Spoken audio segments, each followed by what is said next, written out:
Eh oui, c'est l'histoire d'un jeune homme qui va vivre une aventure extraordinaire, hors du commun.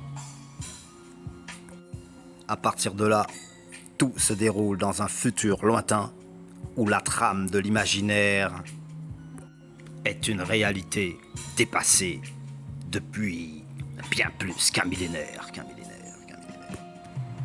Alors qu'il rentrait chez lui après une dure journée de travail, petit chemin de campagne, le moteur de sa voiture s'arrête.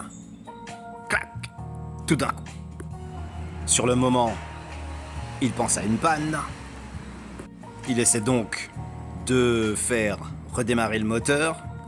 Mission impossible.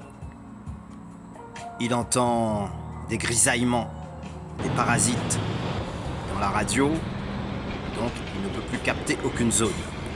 Il pense tout d'abord à une panne, et puis il sort de sa voiture, il fait quelques pas à travers la pénombre, et puis lorsqu'il regarde au-dessus de sa tête, il y a une sorte de lumière incandescente, très aveuglante, qui illumine le ciel en faisant de multiples spots de différentes couleurs. Ah, là, il lève les yeux, il se demande ce que c'est.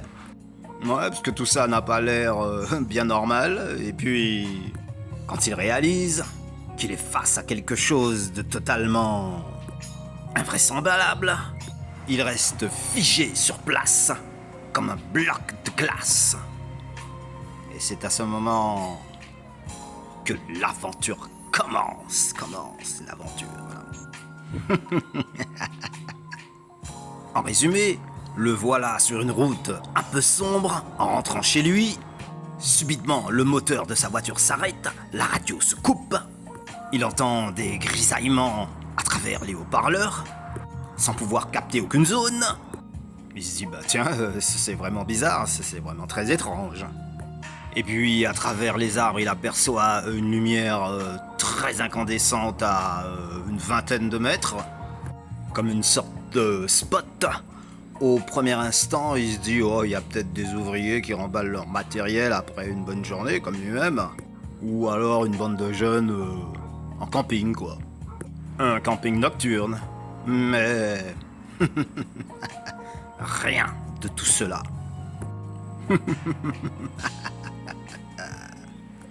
Ok, alors il se sent de plus en plus aspiré par cette lumière aveuglante et mystérieuse, d'origine inconnue.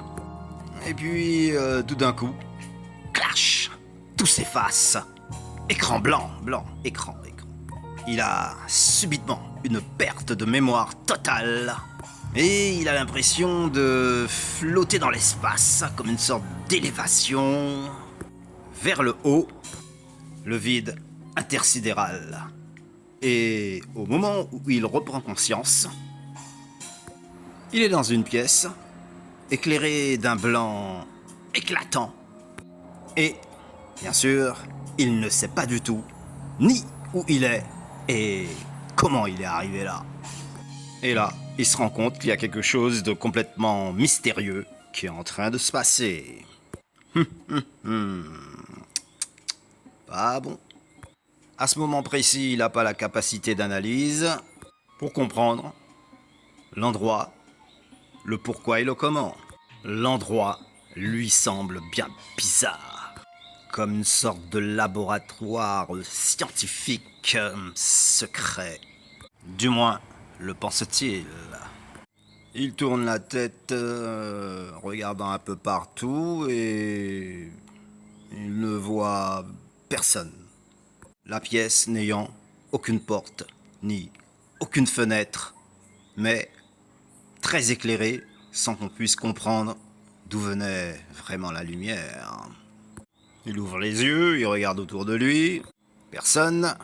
Il est dans une pièce entièrement blanche, éclairée un peu comme des néons, mais sans porte ni fenêtre, apparemment. Il essaie d'écouter à travers les murs, aucun son apparent.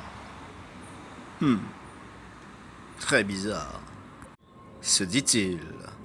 Il se retrouve allongé sur une sorte de table, plutôt confortable, sur coussin d'air, à peu près. Et puis hop, il se lève, d'un coup. Il fait une dizaine de mètres, il avance et tout d'un coup, il y a comme une sorte de claquement. Et puis une porte qui s'ouvre, glissant sur la gauche, automatiquement. Et là, paf, il se retrouve dans un décor plutôt sombre, avec une cage d'escalier qui descend en profondeur vers une quinzaine de marches. Au pied de cet escalier, plusieurs couloirs, ou plutôt un long couloir avec différentes parties, comme une sorte de labyrinthe. Mais heureusement pour lui, il y a une flèche qui s'allume tous les dizaines de mètres d'un rouge ardent, lui indiquant probablement le chemin à suivre. Mais jusque-là, il n'entend rien et il ne voit personne. Arrivé au bout du couloir, il se retrouve dans une grande pièce, un peu sombre, avec quelques lumières accrochées au mur, comme une voie sans issue. La pièce elle-même, apparemment donnant sur plusieurs portes, qui sembleraient s'ouvrir encore sur d'autres pièces, et encore d'autres portes, vers, semblerait-il, d'autres couloirs. Alors il va jusqu'au bout de la pièce, en ligne droite, et puis il se retrouve face à une sorte d'estrade en forme de cercle. Et donc d'instinct, il se place au milieu de cette estrade. Il est immédiatement encerclé par une forme lumineuse à 360 degrés, de multiples couleurs, et là, encore une fois, aspiré vers le haut, comme dans un ascenseur, à une vitesse vertigineuse, sans qu'il puisse vraiment définir le nombre d'étages. Et au bout d'une dizaine de secondes, stop, ouverture, et il s'est retrouvé en plein jour sur une terrasse donnant accès à une vision panoramique sur l'horizon. Et là, il se rendit compte qu'il était en fait dans une sorte de manoir gigantesque.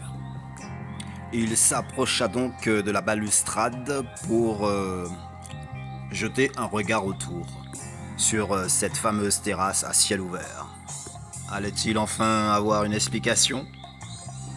Mais en regardant autour de lui, il a constaté qu'il était plutôt dans un décor paradisiaque. À peine était-il arrivé en bordure de terrasse que, tout juste derrière lui, il entendit une voix qui lui dit « Cela fait très longtemps que ne s'était pas revu, mon cher ami », d'une voix quelque peu caverneuse. « Depuis le temps qu'on vous attendait, nous sommes ravis de votre présence parmi nous. Merci d'être revenu nous voir. » Par rapport à une certaine distorsion temporelle et alignement des planètes, nous étions dans l'incapacité de vous récupérer avant. Et vous allez nous aider pour la prochaine mission. Mission. À résoudre l'énigme universelle de la séquence parfaite. L'énigme universelle de la séquence parfaite. Alors lui, complètement étonné, il ne sait pas du tout de quoi il s'agit finalement. Et en se retournant, il voit un homme de stature taillée plutôt bûcheron, d'une corpulence très forte, qui le regarde d'un air amical en s'approchant, et qui lui explique le pourquoi et le comment de sa venue, en tout cas de son retour parmi eux. Mais lui, n'ayant aucune connaissance, ni d'être venu, ni d'avoir jamais rencontré ce personnage. L'homme, en fait, ressemblait à un mage. Tout de suite derrière lui, il y avait encore deux jeunes filles, du même type, habillées pareil, et il lui dit à ce moment précis de Veuillez me suivre. Nous allons tout de suite rencontrer le reste de l'équipe. Yo! Et voilà, sans vraiment comprendre pourquoi, il décide de suivre cet homme qui a un air plutôt pacifique, mais qui est totalement étranger à ses yeux. Du moins, il en est sûr. Ils entrèrent donc dans une grande pièce où il y avait une grande table ronde au milieu de la pièce, où entremêlés se trouvaient quelques femmes et quelques hommes, habillés tous de la même façon. Une longue tunique blanche avec des motifs totalement bizarres, mais cependant très relevés, d'un aspect visuel très zen, aspirant comme une forme de sérénité totale. Il s'agissait en fait de les aider à résoudre une équation qui leur permettrait de franchir la limite du système solaire sans avoir à se déplacer. Et grâce à cette opération à multiples inconnus, ils pourraient résoudre le grand mystère de l'infini, le grand mystère de l'infini.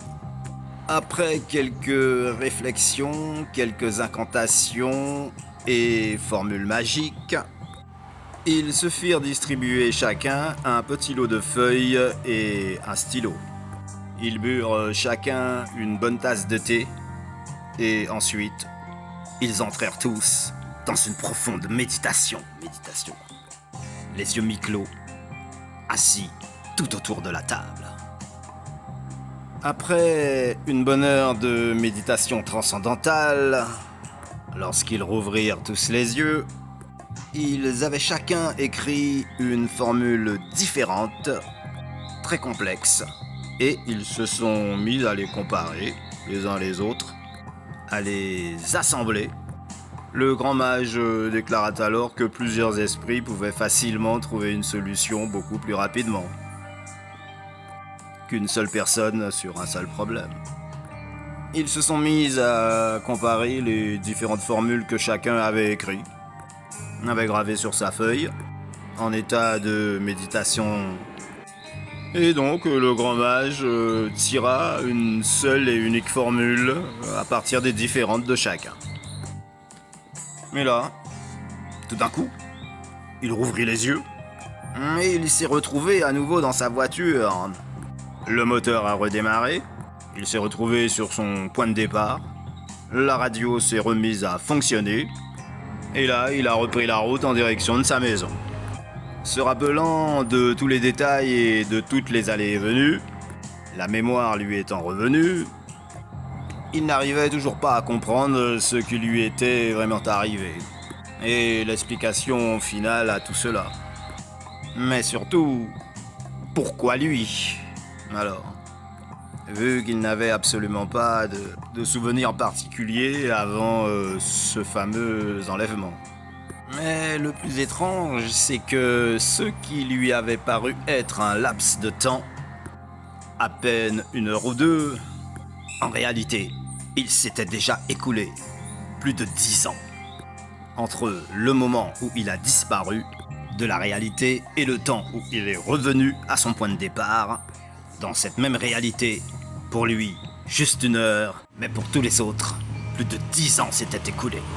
Et il était tout simplement porté disparu depuis toutes ces longues et 10 dernières années. Bien sûr, cette fois, dans le domaine de l'imaginaire, la réalité a encore dépassé la fiction. La réalité dépassé la fiction. Seul l'avenir nous écrira la suite. L'histoire ne fait que commencer. Vers d'autres aventures extraordinaires à l'autre bout du cosmos et de l'infini.